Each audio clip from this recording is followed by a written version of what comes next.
Good morning, and welcome to our first panel of the day.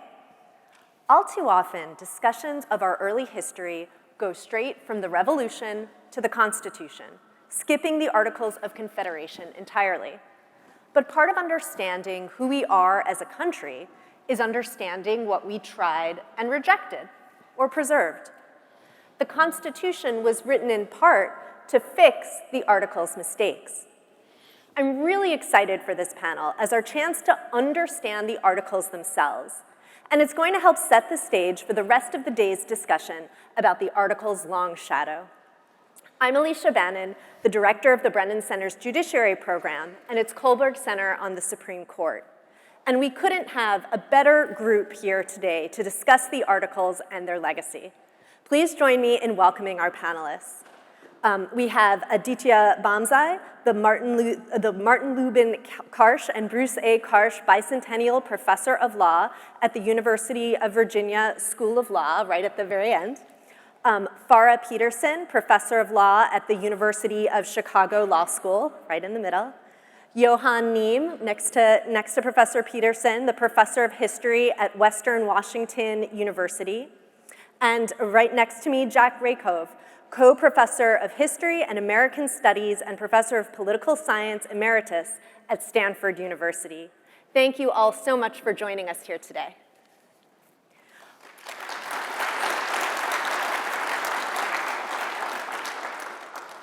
So, Professor Bamzai, I'm going to have you kick things off and really help level set the conversation for this panel and really the whole conversation for the day, so no pressure.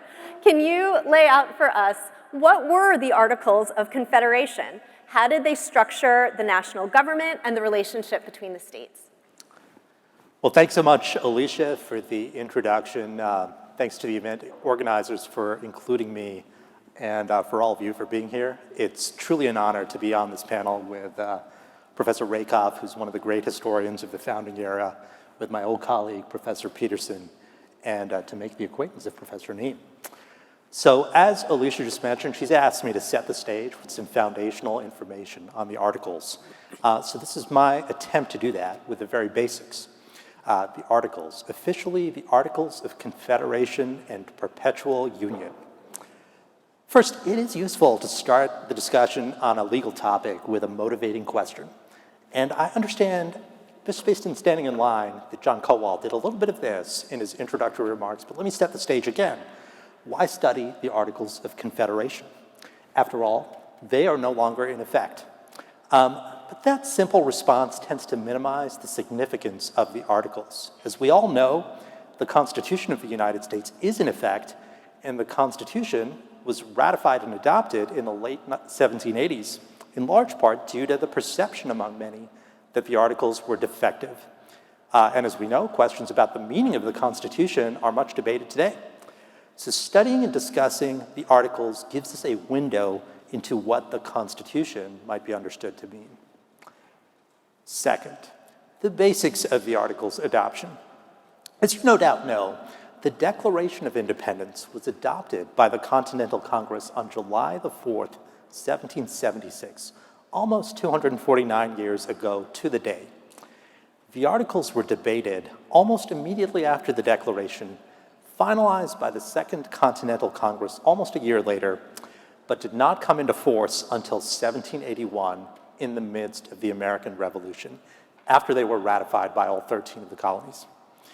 So now you'll no doubt be wondering why it took so long from 1776, 77 to 1781, but that's a question that one of my colleagues will be addressing in just a few moments. For now, let me focus on two issues. One, what was the status of national assemblies prior to the Articles?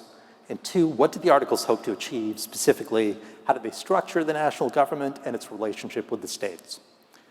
To start with the first point, there had been earlier pushes to increase cooperation among the colonies for decades, starting with what was known as the Albany Congress in 1754. And the reason for that is obvious. There was a need to help solve mutual problems. By 1775, the Second Continental Congress began acting as a provisional government for the colonies, And then in June of 1776, the Continental Congress appointed a committee of representatives to draft the Articles with John Dickinson of Pennsylvania as a chair. So the second point then, the Articles established what is often described as a weak national government with highly, highly limited functions and powers. They did so in part to preserve the independence and sovereignty of states, which was top of mind during the drafting and ratification process.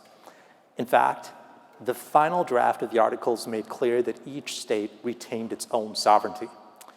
The Articles also left significant practical matters such as the status of Western land claims in the hands of individual states.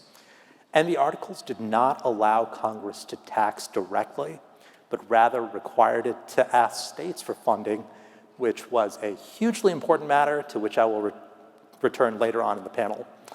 For now, note that Congress had the power to regulate and to fund the Continental Army. This is, of course, in the midst of the Revolution, but it lacked the power to compel states to provide funding for the troops or to provide troops themselves. Finally, and significantly, the Articles established a unicameral body, that is, a single body to act at the national level. Exactly what that body was, a legislative branch, a plural executive branch, a judicial branch, a supranational body, or all of the above, or none of the above, was debated in the years that followed. And I'll stop right there. Thank you. So, Professor Raykov, I'm going to pull you into the conversation next. And as Professor Bamzai mentioned, the Articles it took some time for the Articles to be adopted. It was a full year of intermittent debates, over 3 years for the ratification process. Can you tell us a bit about what took so long? What were the sticking points? Tell us the story of how the Articles themselves were ratified. Well, first off, the story is somewhat episodic. Congress spent a couple months debating the Articles of Confederation in June and July on into August 1776, which would turn out to be a rather dramatic month in the history of the revolutionary struggle. They suspended discussion. They resumed it again when they, in the spring of 1777, came upon the same stumbling blocks they'd encountered before. And then in the aftermath of the victory at Saratoga, they resumed discussion with the real intention to get the Articles done and finished, published, so that Benjamin Franklin, who was then off as our sole minister in France, could proceed at that point to complete negotiating a treaty of alliance and commerce with the monarchy of Louis XVI. I think the main stumbling blocks, if you go back to the initial debates, there were basically three issues dogged the discussions. The first was the question of representation. The argument had arisen in the first Continental Congress, which met, of course, at Carpenter's Hall and not at Independence Hall or the Pennsylvania State House. What would be the rule of voting? And you had these interesting arguments coming from Patrick Henry and others as to, on what basis are we acting here as delegates from the states, or are we not all Americans with a common cause, and maybe we should just vote as individual delegates? But they came to their state as colonially appointed delegates, and they agreed to vote by delegation. That issue continued to be discussed off and on in 1776 and 1777. I think there were two reasons why they could not make any progress on it. First, if you want to have some kind of system of proportional representation, it means you have to start collecting the data. And how you would do that in wartime when the American state or states are so sorely pressed to get everything else done would have been a real challenge with their administrative capacity. So that's one explanation. I don't think it's the most important. I think the most important explanation, as I argued long ago in my first book, is that decision-making in the Continental Congress was essentially consensual in nature. In most cases, it wasn't about who could get 7 votes or eventually 9 votes over a major issue. Congress could only act when it was agreed on what its course of policy was going to be. And if that's your underlying model of decision-making, then having a rule of proportional voting is not going to be, it may seem unjust on the face of it, but it's not going to be the dominant consideration. So the grievance survived, and James Madison, when he plots his agenda for the Philadelphia Convention, in 1787 insists that we should have proportional rules of voting in both houses of Congress. But, that's a story that has to be told and resolved later. So that was problem number one. Second problem was how do you apportion the common expenses of the Union among the states so that the states can levy taxes upon which the Continental Congress will rely to maintain its own expenditures. And also actually to have sources of income that will prove attractive to would-be European investors who may not expect to be paid off immediately but would like to know that the new unions are going to be more or less financially tangible or fungible or whatever.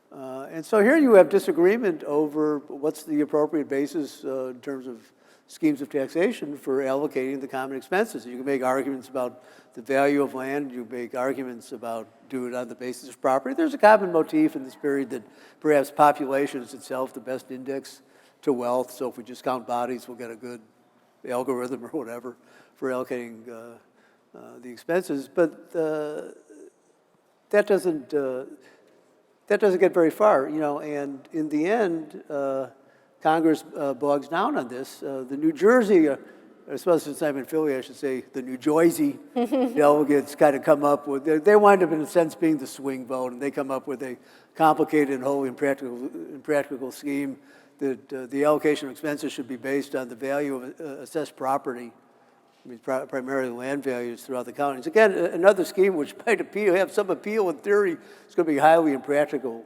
given the circumstances of wartime governance. So those are the two issues that mattered most.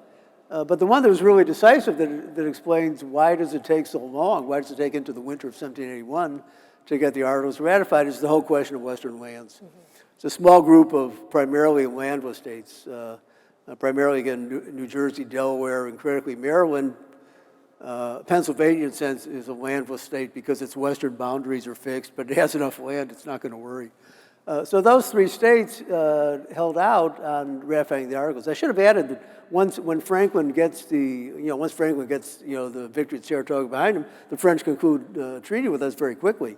And Congress is anxious to, at that point, is anxious to get its own authority confirmed. So Congress gets together, kind of rushes through a set of resolutions, I think the late spring, early summer of 1778, to get the Confederation ratified by all 13 states. That's fine, except Delaware, New Jersey, and Maryland drop out. And their argument is that the states which have, particularly Virginia, but not only Virginia, which have claims to Western lands are going to have this relatively profitable or lucrative resource upon which they can draw. So their ability to fulfill their financial debts to the Union will be fairly easy for them to resolve. The so-called quote-unquote landless states don't have the same resource.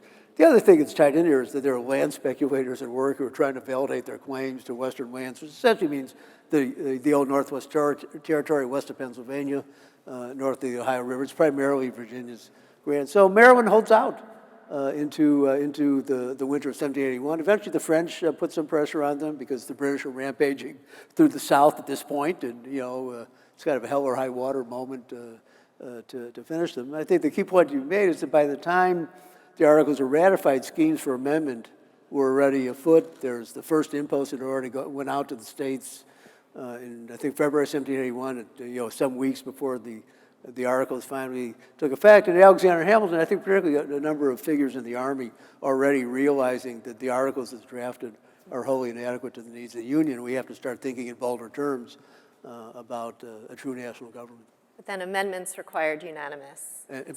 So amendments to Confederation fall under the same rule as the original Articles. And that's why in the end, in 1787, particularly I think when Rhode Island more or less checks out, Madison, the framers, and the Federalists realize we have to abandon the framework. We have to abandon the whole amendment framework. We're going to do it on some kind of super majoritarian grounds. If they're non-assenting states, well, tough luck. Thank you. So, Professor Peterson, I'm going to turn to you next. And I think it's not a spoiler to say that the Articles, it didn't work out so well. The weaknesses were apparent pretty quickly after adoption. Can you talk to us a bit about the biggest problems that emerged with respect to how the government was structured and why things devolved so quickly? Well, I think we can overemphasize sometimes the importance of the articles and their written structure. Because after all, by the time they were adopted, the United States had already been at war, had been funding a military, had already concluded its first treaty with France. It was doing everything a nation must do. And there was no time to wait for the articles. In fact, as ratification dragged on and on, Thomas Jefferson's opinion was, if we needed a written constitution, we have it in the Declaration of Independence. The final provision of the Declaration gives us the right to conduct a war, conclude peace, engage in commerce, and everything else that nations have a right to do. So what were the problems with the articles? It's both a matter of how they were written, but also how their writing reflected the realities of the time, the political realities of the time. That included the fact that it was only at the local level that any administrative capacity existed in these early states. It's true that the articles didn't give the national government the right to tax, but it's unclear how they would have done so, especially at the beginning of the war, when there was a blockade of the ports. So taxing imports was not a solution. Even during the Constitutional Convention, when the founders were debating the taxing power, which would be so important, I think it was Gouverneur Morris asked, well, what exactly is meant by direct taxation? And nobody answered. Because the idea that the federal government could reach its hand into every American's pocket was just so preposterous as a practical matter. And in fact, the federal government didn't have an income tax until the 1860s. So what were the problems of governance? I think it was a crisis of confidence, really, combined with the difficulties of funding the war. At first, there was a wave of enthusiasm right after the Declaration, and we even had voluntary joins to the Continental Army. But that enthusiasm dropped off very quickly. And there were two main problems, I would say. One was Congress's obvious incompetence at managing the military in the war effort, which was its main job. The Army was poorly supplied. It was unpaid. The soldiers were starving. At first, the conscription periods were so short that soldiers returned home before they were competent soldiers. And the other was the currency crisis. And of course, these two problems were linked. Congress could not collect the funds it needed directly from the states, in part because states had their own issues, their own militaries to fund. And so it started printing money. It started printing money in that time were in the nature of bonds, papers that said, at some future time, the Continental Congress will redeem these in hard currency. And of course, that kind of currency relies on faith. Faith that the United States would be a going concern, faith that these bills would someday be redeemable. And the crisis in the war meant that that faith became lower and lower, and so the currency became, we had a runaway inflation problem as it depreciated more and more throughout it. By 1779, there was such a crisis that the phrase "not worth a continental" had entered general parlance. So why didn't the articles work? It wasn't just because of their structure. If it was just a matter of getting the words right, and if everything would have flowed very easily from getting the words right, then the articles were fine, because they said that states shall comply with all the decisions made in Congress, that states shall tax in order to defray the common costs of war whenever Congress asked them to. That wasn't the problem. The problem was practical, and the problem was one of allegiance, faith, confidence, which became lower and lower over the course of the war. Thank you. Professor Neem, I'll turn to you next to, welcome, of course, any further responses to that question, but then also to talk a little more about civic virtue, which might be a little bit of what was embedded in some of what Professor Peterson was speaking about as well. This was seen as a critically important value in early America. To what extent were concepts of civic virtue embedded in the Articles, and why wasn't civic virtue enough to enable effective governance, as Professor Peterson was describing? Yeah, thank you. And I like this question because it's about us, right? So if you think about the 1780s and the purposes of the Articles of Confederation, the purpose of the Articles is to maintain a confederation that will sustain these new republics. And so the thing we have to think about is, how do you sustain these new republics, right? What holds a republic in time and space, right? And if the character of, let's say, a monarchy depends on the quality of the king, as I tell my students, then the character of a republic depends on, and I look at them and they're a little nervous about that. Depends on the quality of the people, right? It depends on the character of the people. So the founders had the idea of civic virtue, which is the idea that in a republic, because it's a collective enterprise, in fact, a republic is a community, it's a commonwealth. And in a republic, the collective is the citizenry, and it's the job of the citizens to put aside their petty interests to serve the common good. And so many people today, and then also started to think about politics as, how do I achieve my interests? Where the entire premise of a republic is that the people are capable of putting aside their interests. So you have these republics that are dependent on the people, and the United States is going through an economic crisis, it's coming out of a war, there's some radical constitutional projects going on in every one of the states about how to create republics at the state level. And then you've got this League of Friendship called the Articles at the level of Congress, at the national level. And they don't always align. And that's part of the problem, right? That the interests of all the 13 republics don't always align with the national interest. And so you have a built-in tension.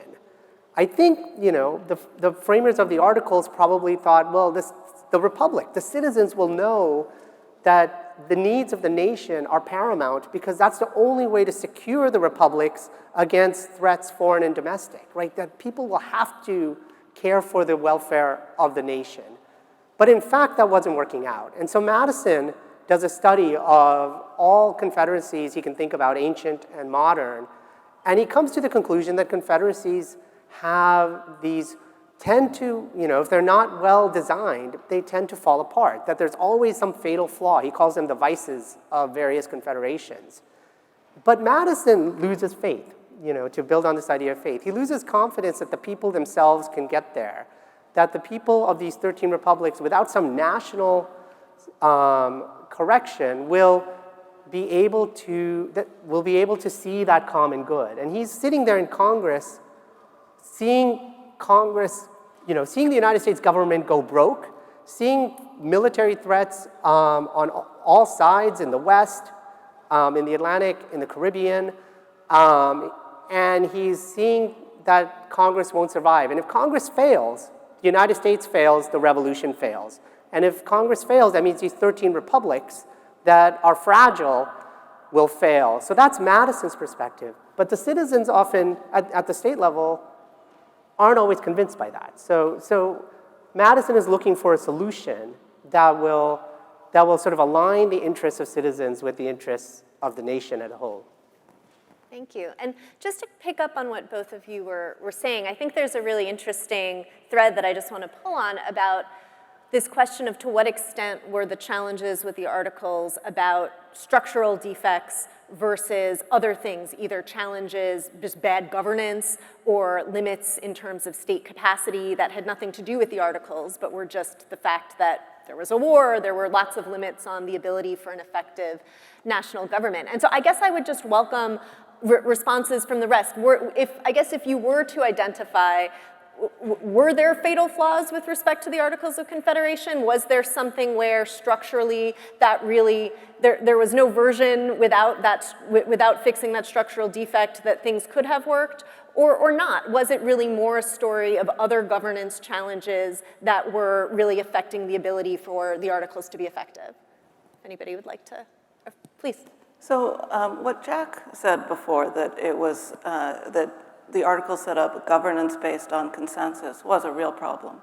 Because even when the states had 8 votes, they could not get to a decision on a very important issue. And especially after the war, this became a huge problem. But I think that to just tease out one of the aspects of this idea of virtue, for leaders at the national level, it was very clear that that virtue was commitment to the project of the whole. But Americans had declared independence in order to pursue what some saw as a very different goal, which was local governance, and to commit to the principle that it was only people who were actually represented in their governance that could have a say in how to commit the resources of the community. And during the Revolutionary War, that principle meant that states put their own citizens first, and they thought that that was the virtuous path.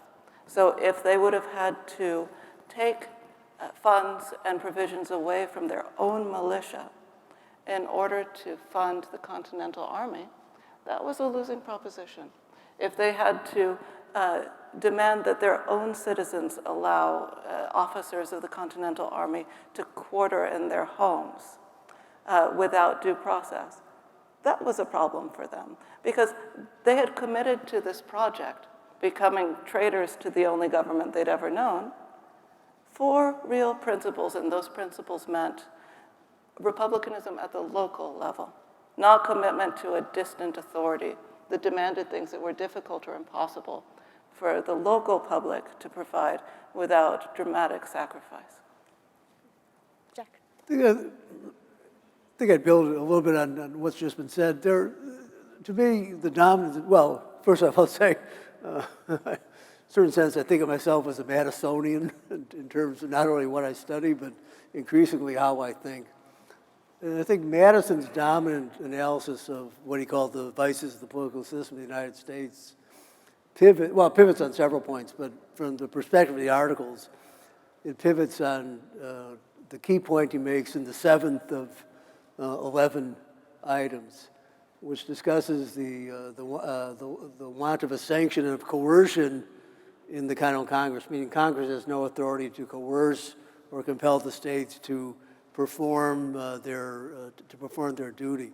Madison then launches into what I think is the single most brilliant paragraph of political analysis in American constitutional history. He says, look, there are basically 5 causes, or 5 ways we can think about this. 2 of them are historical. The first is I think Johan and others previously intimated, back in the day, meaning back in the mid-1770s, we simply assumed the states would do the right thing. We were all patriots. We're caught up in the so-called sunshine patriotism of 1774, 75, 76. We felt that enthusiasm would be enough. Turns out that was not true. Second, even in wartime, when we should have learned the lessons because of an external threat, we found the system breaking down. So even external danger doesn't always do the job. But then he launches into what I think, and I've written about this in various places, what I think is recognizably a game theoretic analysis of the problem of federalism. He says there are 3 other reasons at work here which will prevent us getting an adequate or fulsome level of compliance from the states. First is, states have a variety of interests, so we cannot assume that they're equally inspired to respond adequately in any given situation. Second, there's what I now call the running against Washington problem. Within every state, you'll find quotients of popularity. I think he's thinking first and foremost about Patrick Henry, who are going to have their own political interests to pursue, their own ambitions to court by opposing measures coming from the national government. And then third, what I think is the most ingenious argument, he says, look, even when we have a common interest, and we might actually agree on what the policy ought to be, if we have collective doubts about each other, no one's going to be the first to comply. So there will be a net drag in the system. So I think in that sense, and at that point, Master reached the conclusion, under these conditions, the operative phrase is, this situation will never fail to render federal measures abortive, meaning the system's always going to be prone to breakdown. So therefore, you need another system. That other system has to be, the national government has to be able to act legally in the full sense of the term. Unlike the Continental Congress, it has to be able to enact its own laws, execute its own laws, and adjudicate its own laws. Second point, I'll just make quite quickly, and it comes back to what Farah was saying, there were particular moments in 1779, and I think more dramatically in 1786, when it's no longer clear what is the common national interest. 1779 has to do, there's a danger of peace negotiations when the British are occupying a big part of the South. What kind of peace settlement will you reach? It might be good for New England, not so good for North Carolina and Georgia, South Carolina and so on, which are facing military occupation. And then 1786, you have this great crisis over American rights to free navigation of the Mississippi River, which is dividing the Congress into blocks of 8 states and 5 states. And as Farah noted, for John Jay to negotiate the treaty that was in question, you would need 9 states to ratify. The northern states couldn't get to 9. The southern states had their 5, but it's just a formula for the question: do we really have one durable or perpetual confederation, or might it break up or break down into 2 or potentially 3 sub-confederacies? That's fascinating. Johan? Yeah, one way, just to build on this, to think about this is, so Jay opens the Federalist Papers, John Jay, with an analysis of international relations, right? And so if you have a confederation of states, one of the primary purposes is military. It's to create a defensive league. And one of the things, just building on this idea of playing out how things might have worked out, is Jay points out that actually, if we don't find a way to cement the Union, the states, because of their divergent interests, will start reaching out to other alliances to pursue their goals if the confederation is not strong enough. And so if we don't do something to bind the states together, as the states pursue their separate interests, they may end up allying with Spain or with England, with indigenous tribes, with France, and they may find themselves embroiled in war with each other. And if that happens, this whole hope that these republics will sustain themselves over time, the states, the local republics, will sustain themselves over time, will disappear. And so there's a tension ultimately built into this vision coming out of the revolution of an active citizenry participating at the local level in their self-governance, and the kind of anarchic tendencies of the 13 states pursuing their own interests. And the people going to Philadelphia trying to figure out how to resolve that tension. Farah? It's true that this was a problem of how the Articles were written when the United States concluded its peace treaty with England, the Treaty of Paris. It could only agree to earnestly recommend that the states follow various key provisions in the treaty, including the provision that they wouldn't retaliate against loyalists and confiscate their property, something that the states found to be an overstep.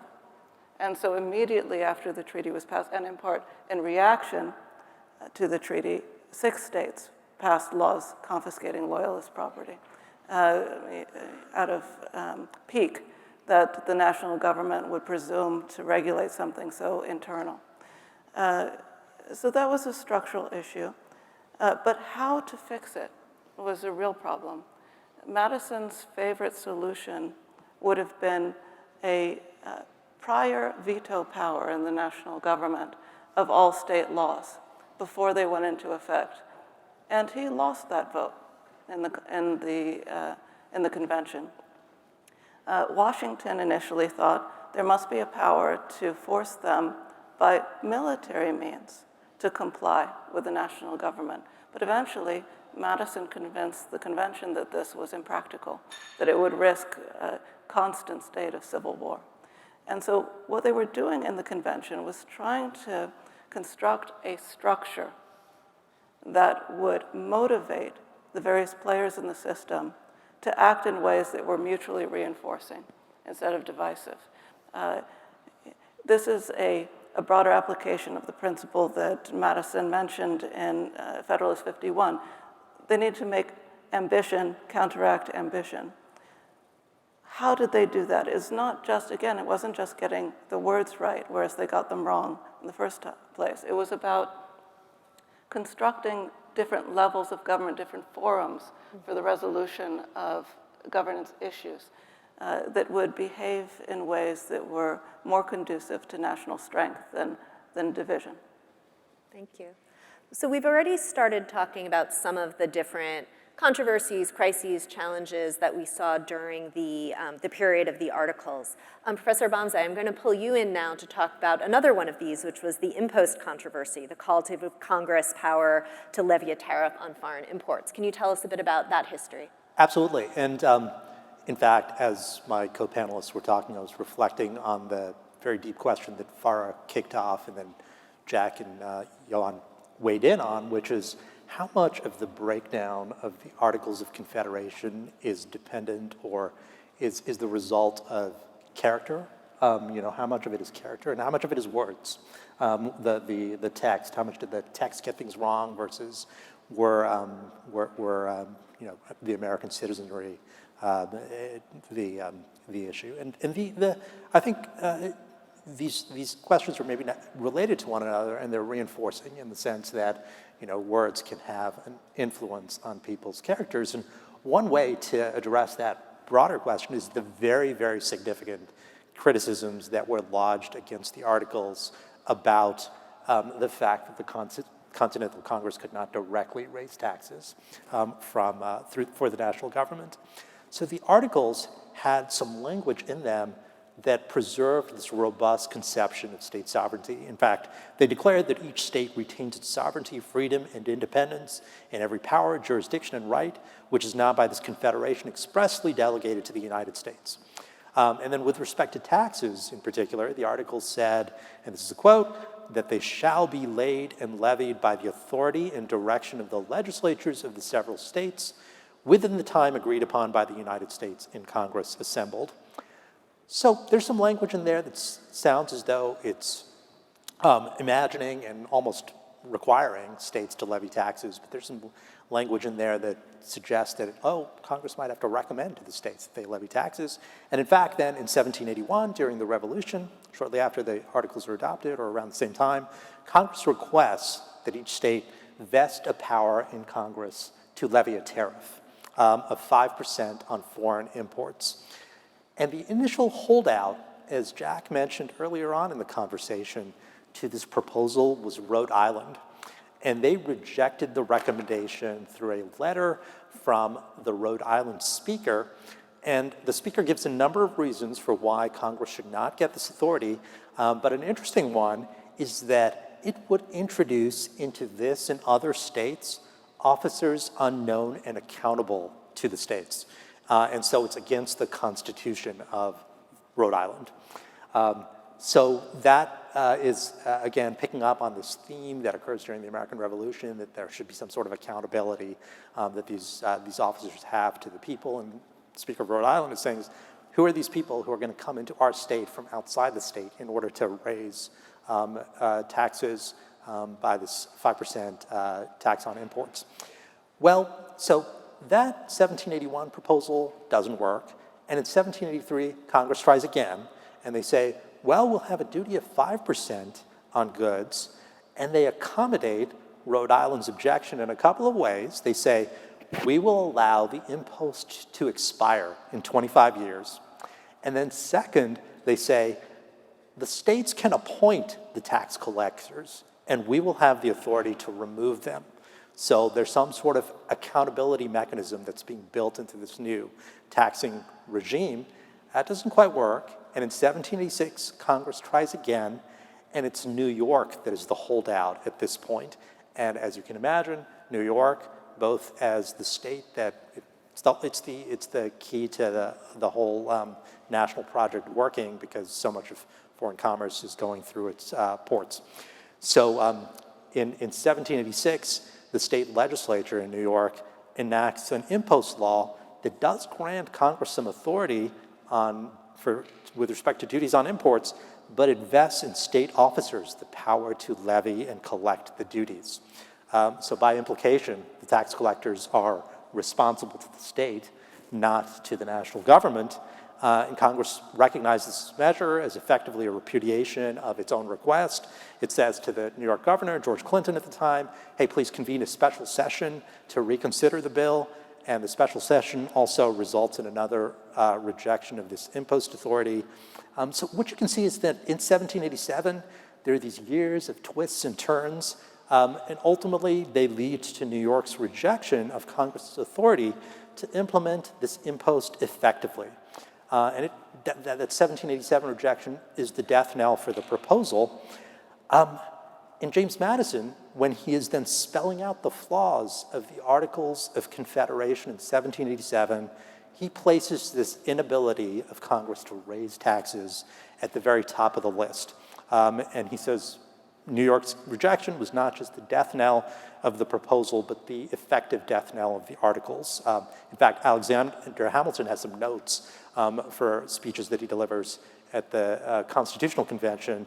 And among the notes, he says, impost begat the Constitutional Convention.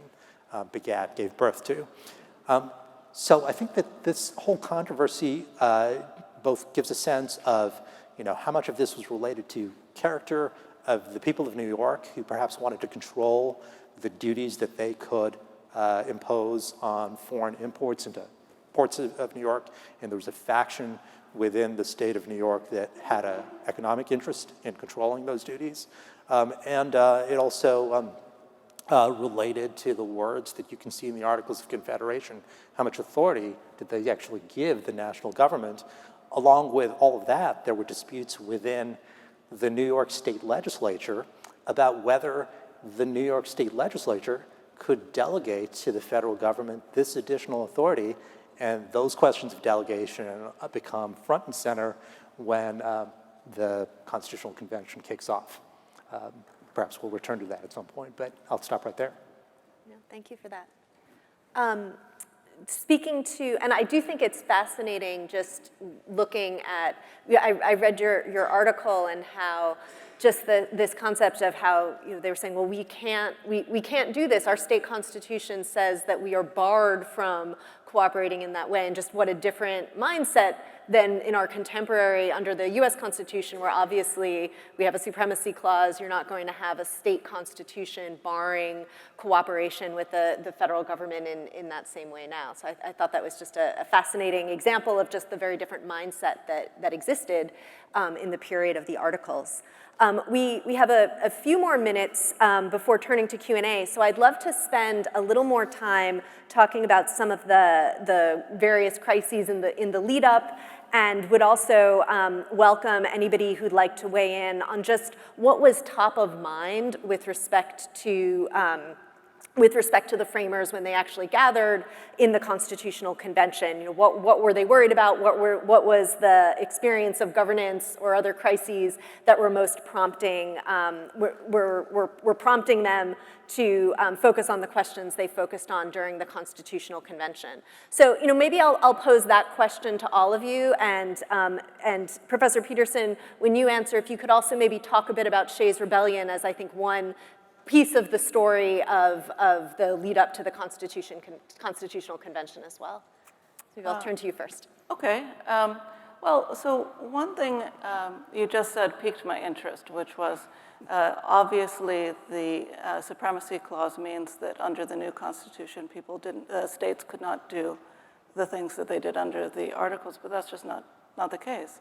The supremacy of the federal government was years in the making, and it wasn't fully complete or settled until after the Civil War. Was one of the accomplishments of the Union Army. In the 19th century, there are innumerable examples of states rebuffing the authority of the national government.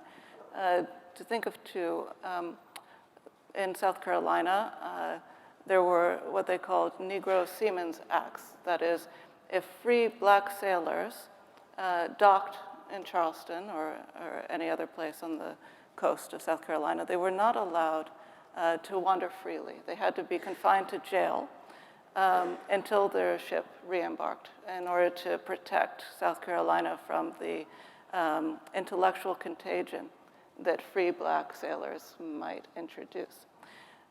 This was a violation of the nation's trade agreements with Britain. Many of Britain's merchant sailors were free black sailors. They were a large proportion of the British citizens that docked in South Carolina. And Britain's foreign ministers were continually raising this with the Secretary of State, but there was absolutely nothing they could do about it. Also, in the War of 1812, the Constitution was as much a military as a civil document, and it established that during times of invasion, the commander-in-chief of the army would also be the commander-in-chief of the militias.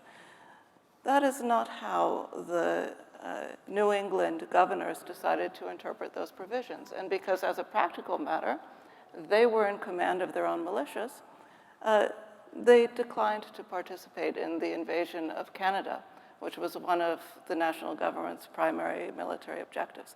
So these are just a great point. It was a long path to get from there very to, long to path here today. to supremacy. So, you know, why? Why did the national government become supreme? It's a matter of cultural change, really. And to the extent that they gleaned some new powers immediately, it was in part because the experience of the war and the decade, what we call the critical period afterward, convinced many that it would actually be useful to have a national government in charge of, for example, foreign affairs. Without that broad-based agreement, it's unclear that Washington would have consolidated power so quickly. And of course, we have to take into account that it was Washington who was at the head of the new government, a person who had garnered quite a bit of charismatic power. Okay, so what was most important? It has to be in part the tariffs. The power to impose tariffs in the Constitution was very important. It helped fund the debt of the Revolutionary War. It was, in fact, the way that the United States government was funded for 100 years. And imposing other kinds of taxes, excise taxes, led to conflagrations like the Whiskey Rebellion. It was very dangerous for the government to impose taxes in other ways. The Supremacy Clause, of course, and the creation of a federal court, but also the Contract Clause. It has to be listed as one of the main prompts, one of the main gains of the Constitutional Convention, and that's because of things like Shays' Rebellion convincing so many that the real fact of democracy in the states, the fact that agrarians in the west of these states, debtors, the lower classes could combine and implement legislation that victimized creditors and other financial elites, that was a major prompt to the Constitutional Convention.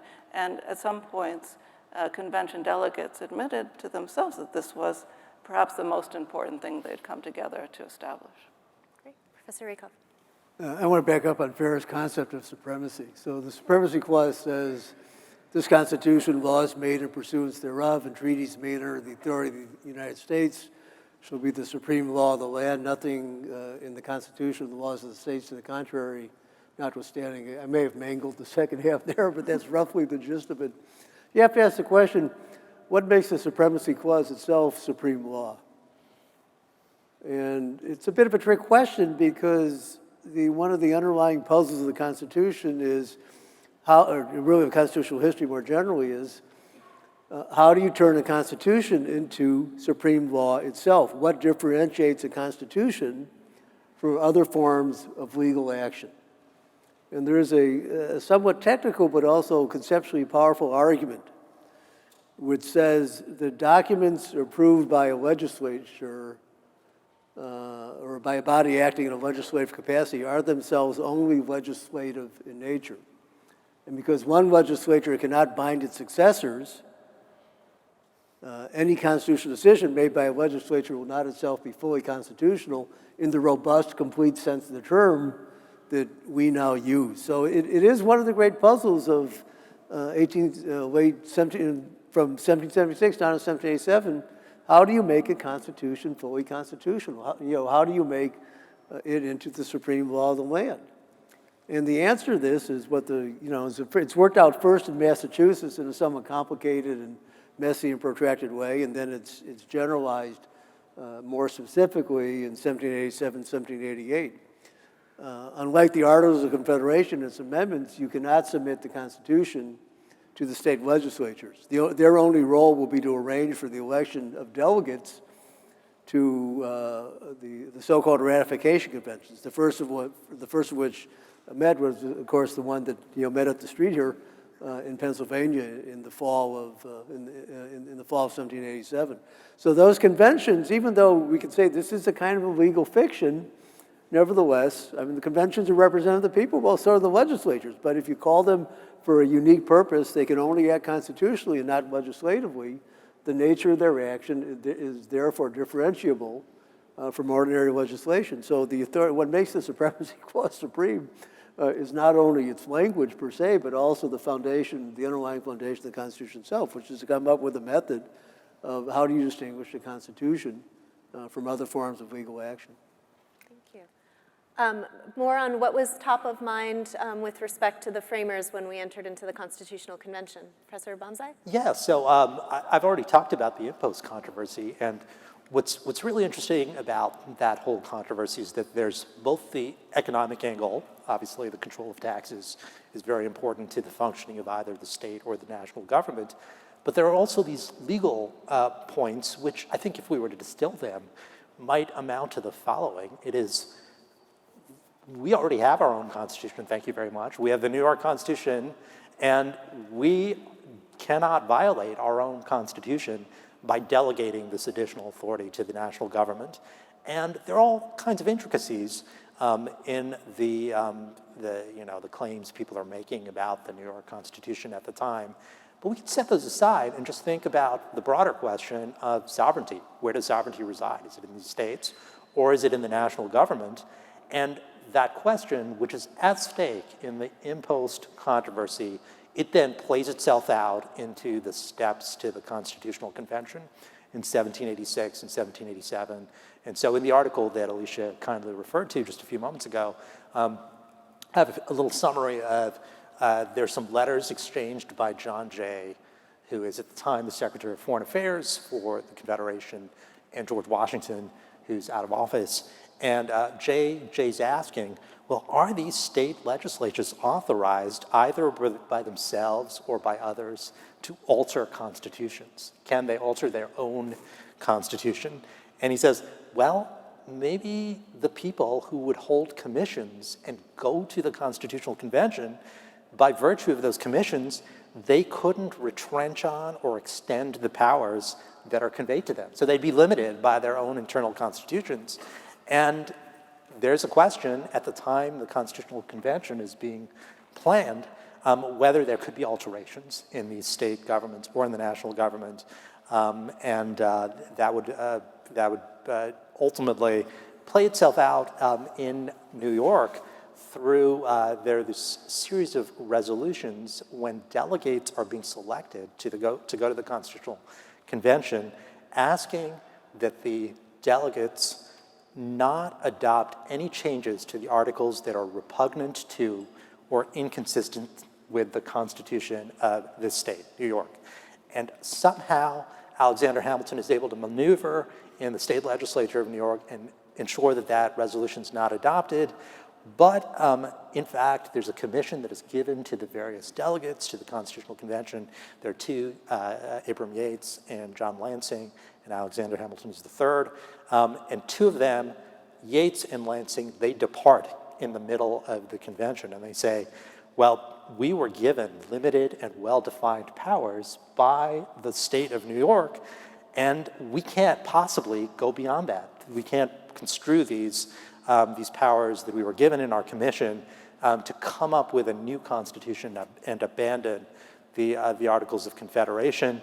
And this then leads to this very consequential rebuttal to the argument which you can find in Federalist 40, which is authored by James Madison, where he's talking about how the powers of the convention can frame a national government.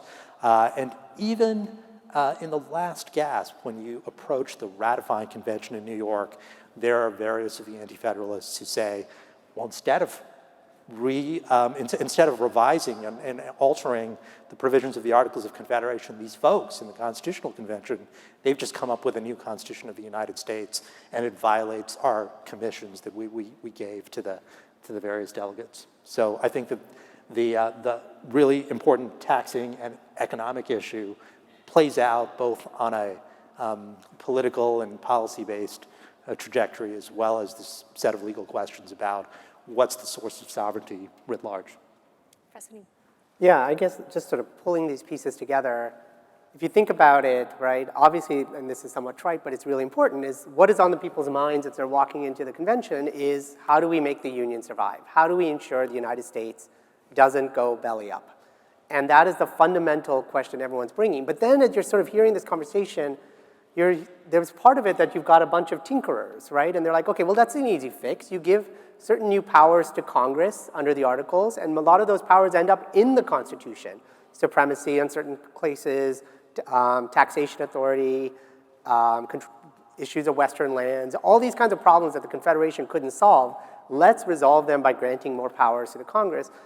And so there's a kind of practical group of people who are like, let's just go in and fix these problems and we'll have a stronger Confederation.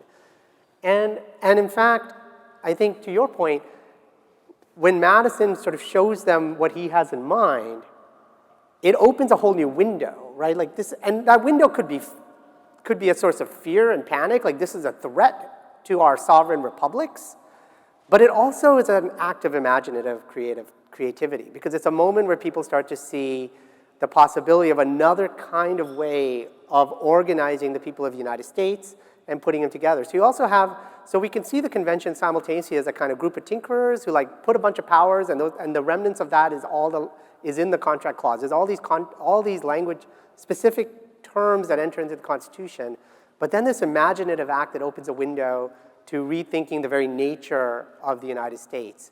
And those things sort of come together in Philadelphia. Thank you. I'm going to turn now to some questions from our audience. So the first question, and this is directed just to anyone on the panel that would like to engage, were there ideas in the Articles that you think the Constitution's drafters should have preserved? So were there aspects that we should be trying to resurrect, or at least at the time that the drafting took place should have been maintained? Well, I have a somewhat quirky one which relates to the current state of the body politic. So let's assume, as I am now doing increasingly, that we're at a moment of constitutional failure, not wholly different from 1787. I've started, and Farah and I were talking about this briefly before, I started to wonder, suppose, I think the United States should try to remain a superpower, but, I live in a blue state, and I've always lived in blue states most of my life, and perfectly happy to do so. I found myself wondering about one of the core conceptions of the Confederation is the notion of internal police. Actually, when you talk about sovereignty under the Articles, there's a kind of external issues, war, diplomacy, primarily, and then Article 2 kind of, I think it's a phrase that Connecticut delegates in particular like, the idea that a state should retain control of its own internal police. Police in the police part of the 18th century, 19th century, we no longer use it the same way. When we think police power, we think the police, the cops. But police power then meant the general authority of a jurisdiction to legislate broadly for the collective wealth, health, and safety of its population. Living where I do in California, feeling we're actually pretty well governed in terms under which I'm comfortable. I was wondering, well, why not, if there are fundamental social differences of a kind between, for better or for worse, red states and blue states, why not a confederation? I mean, it'd be funny, we could set up a great healthcare system on the West Coast. We'd start with the 3 coastal states, California, Oregon, and Washington. We kind of bring in, probably bring in New Mexico and Arizona's in between, so squeeze them in. They have a lot of retired old people, so they want to have a good healthcare system. So take that as one example. I have found myself thinking, somewhat wackily, but not implausibly, about the idea of what would a contemporary confederation look like. Anyone else want to? Well, You know, I can't think of one. I think I'm, in general, in favor of the changes that were made over the course of the 1780s and result in the Constitution.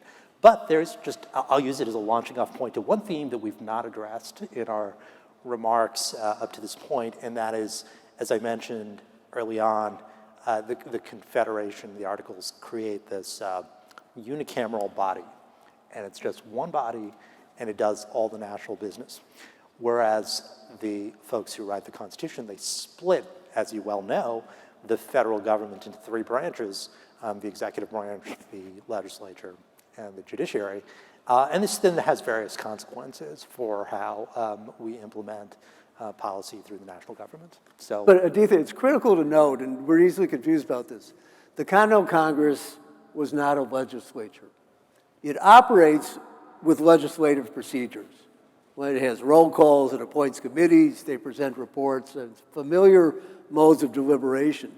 But in terms of the rather nebulous conception of separation of powers, the Continental Congress is actually an executive body which operates under legislative procedures. And I think the best phrase for this is one that comes from a guy named Thomas Burke, who was a truly states' right-oriented delegate. Actually, the main author of, the main interpreter of, I think of Article 2.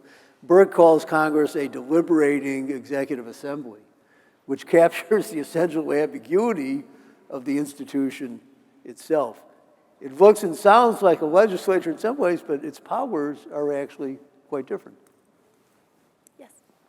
Professor Neem and then Professor Peterson. No, just one quick thing that's building on these comments is, in the 19th century, they often talked about the Union. And so for us, when we think about the 1780s and the formation of a national government, we're living in a reality that imagines a national government that's post-Civil War and post-New Deal.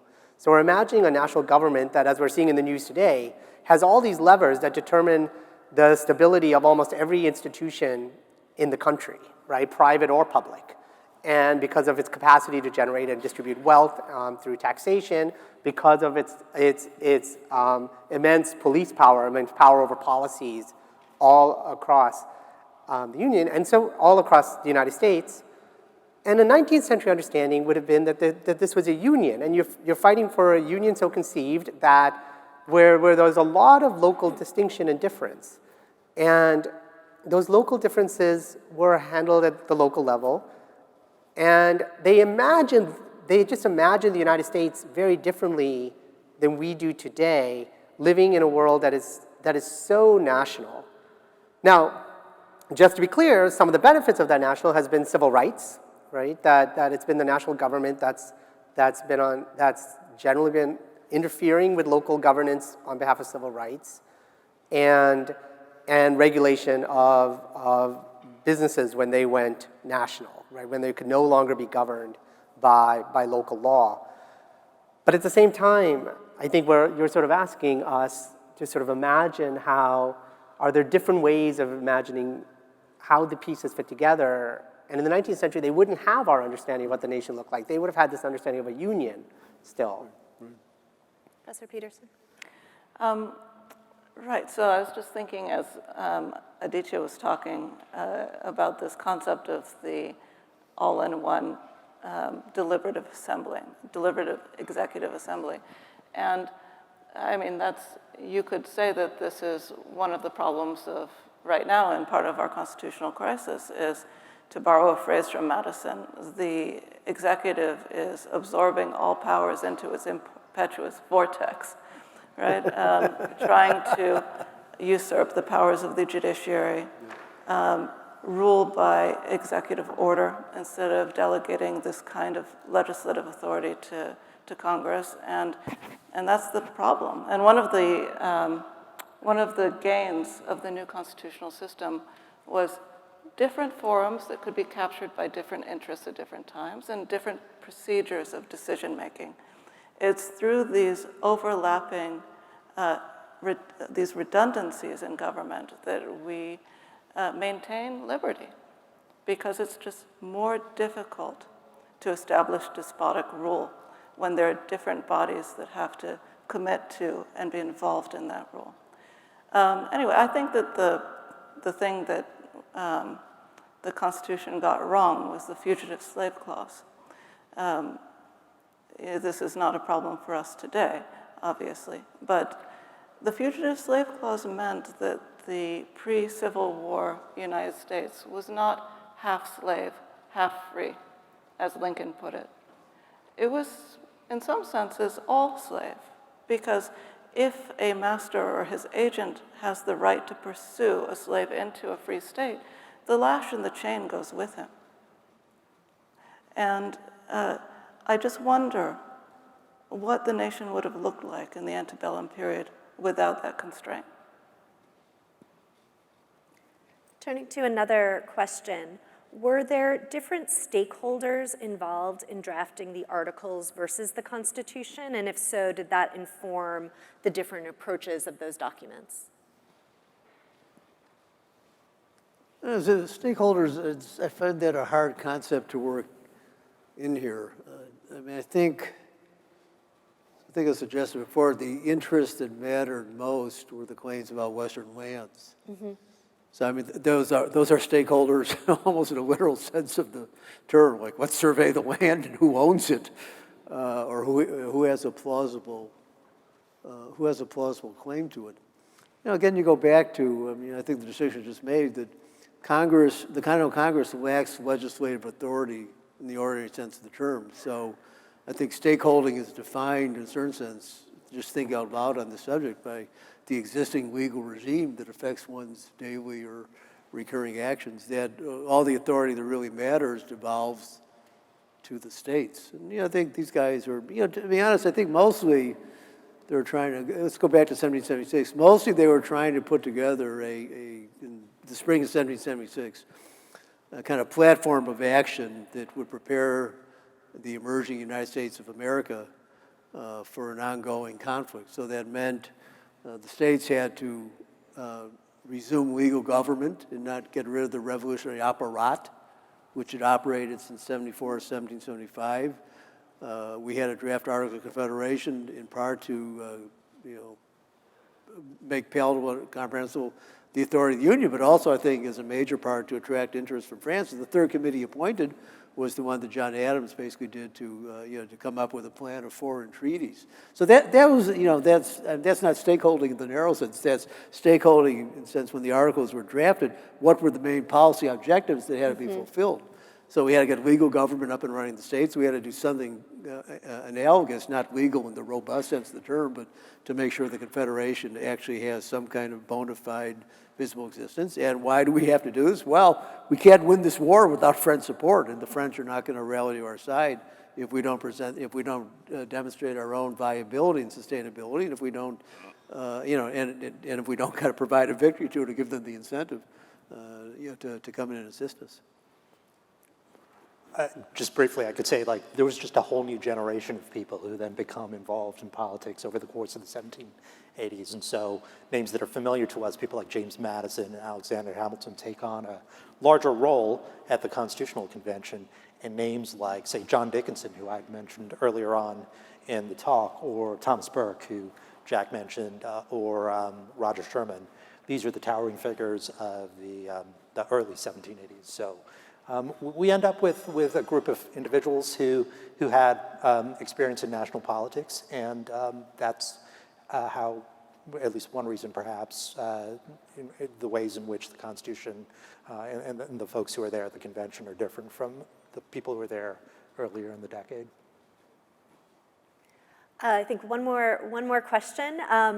In what ways is faith still key to sustaining our system of government, a civic faith? And at a time when we're seeing declining trust in our institutions, does history offer lessons for how to keep that faith alive?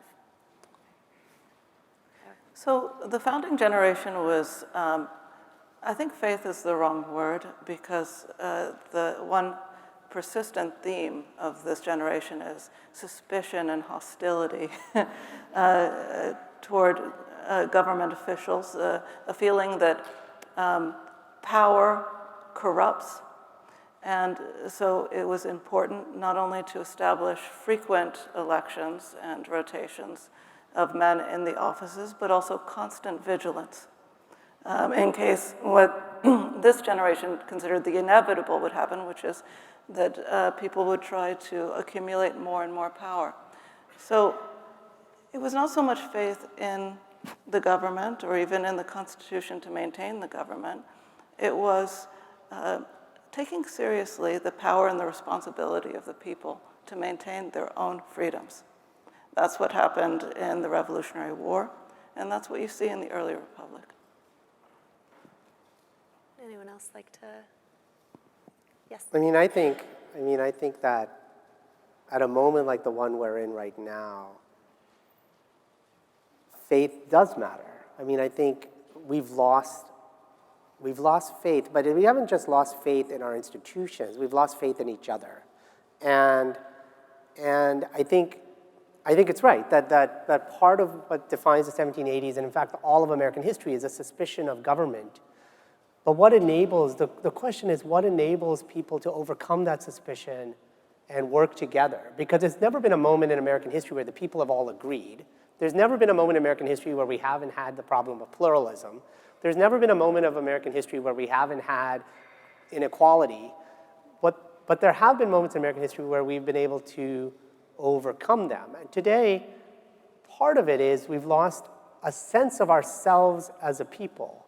And one of the things the Constitution did create, and this is both the challenge and the problem of living in a very large republic at a continental scale, was a nation. And a nation is a group of people who see themselves together. And we may not have had that sense of nationalism had there not been a national government to which we were voting for direct representatives and where there were a judiciary acting directly upon us. In other words, where we became stakeholders in that government in a way we're not, for example, with the United Nations. That in a way is a kind of parallel to Continental Congress under the Articles. And so if we lose the faith, not just in popular self-government, but that the civic faith that we are a people with good intentions, and we start to see ourselves as distinct, then our institutions become unworkable. And we're starting to see some of that now. So I think the question becomes, how do we recreate that faith? How do we, how do we start to see ourselves as engaged in a common project, a common Republican project again? Is it through increased participation in local civic institutions? Is it by some of these other solutions of devolving power? Is it something else that brings people together across what are increasingly becoming mostly cultural divides? And so I think that's a really good question, because somehow without that faith in our systems and each other, we're not going to sustain them, and then we'll lose them. So I'd like everyone to just bring us home with one thing you would like the audience to walk away from today, and I'll just go down the line. So, no pressure.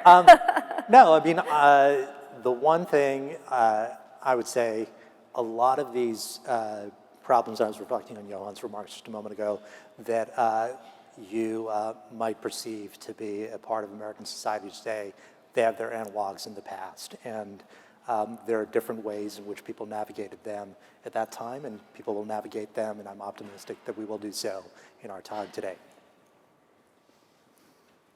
Yeah, I guess I want to echo that. That I think the one thing I would want us to take away is that this really was the 1780s was really a crisis time for the United States, and the solutions they came up with had their flaws, including their compromises over slavery, including perhaps the way they structured the legislature. But they were solutions to specific problems at the time. And so what I ask is, as we look at our problems of the time in the spirit of the framers of the Constitution, how do we solve them? Like, these were problem solvers, and they weren't writing in stone. They were writing ink on paper to respond to the very particular issues that were facing the United States at the time. And that if we approach them and ourselves that way, maybe we can start to do the same. Professor Peterson. Well, I guess The most important thing to know about this period is that it was founded in the belief, in the audacious belief, that rule by the people themselves is possible.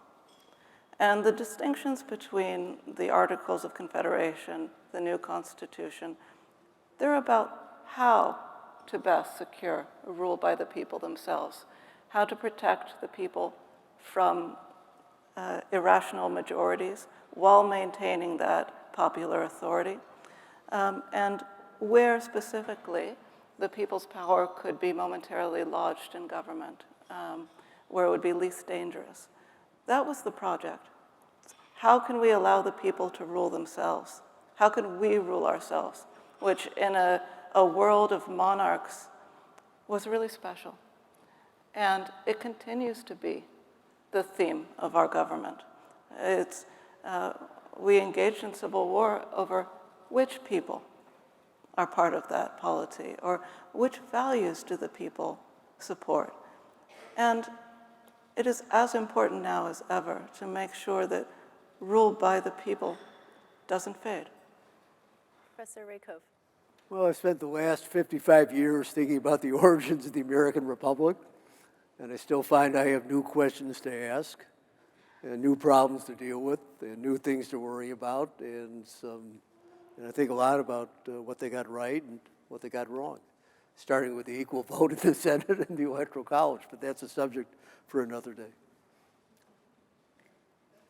Thank you. Well, thank you to our wonderful panelists for the conversation today, and to the audience for all of the excellent questions. I'm sorry we weren't able to get through all of them.